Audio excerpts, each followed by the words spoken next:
हे त्यांनी ठरवायचं.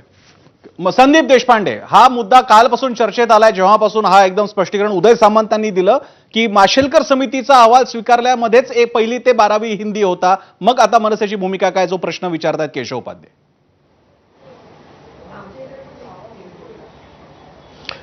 नाही, मला असं वाटतं याचं उत्तर आता जे आपले उबाटाचे प्रवक्ते आहेत ते देतील, कारण तो माशेलकर समितीचा अहवाल काय वगैरे माझा काय त्याच्यावर अभ्यास नाही, की त्यावेळेला आम्ही सरकारमध्ये नव्हतो, त्यामुळे तो अहवाल स्वीकारला नाही स्वीकारला मला काही कल्पना नाही त्याची. आता मला असं वाटतं जेव्हा उबाटाचे प्रवक्ते येतील तेव्हा ते त्याचं उत्तर देतील. आता मुद्दा आमचा जो आहे तो आत्ताच्या या GR संदर्भातला आहे, की आमचं त्याच्यामध्ये म्हणणं हे एवढंच होतं की 1ली ते 5वी जी हिंदी भाषा सक्तीची केली आहे, आमचा त्याला विरोध आहे. याचं कारण, याची 2 महत्वाची कारणं.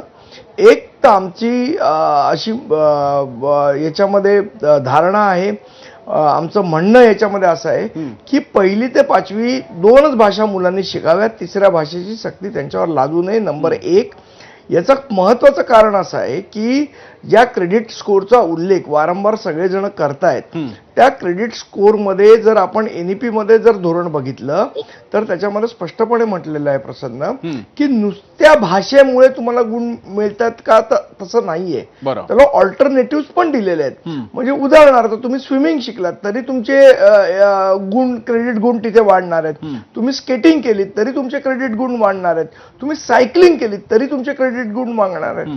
तुम्ही तबला शिकलात तरी तुमचे क्रेडिट गुण वाढणार. मग जर बाकीचे एवढे ऑप्शन उपलब्ध असताना 3री भाषा शिकायचाच विचार का?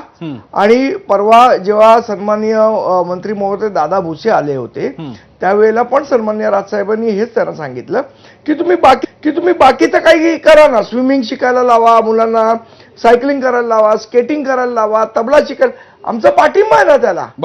पण भाषेचीच सक्ती का, हा आमचा विषय आहे. आणि तो आम्ही, त्यांनी जे काय प्रेझेंटेशन दिलं होतं त्याला आमचं काय म्हणणं होतं ते आम्ही सांगितलंय. आणि मला असं वाटतं सरकार म्हणालेलं पण आहे की ठीक आहे, आम्ही सगळ्या स्टेक होल्डर्सचं म्हणणं ऐकून घेऊ आणि त्याप्रमाणे आम्ही निर्णय घेऊ. तर आम्ही आता निर्णयाची पण वाट बघतोय, पण जोपर्यंत निर्णय होत नाही तोपर्यंत या गोष्टी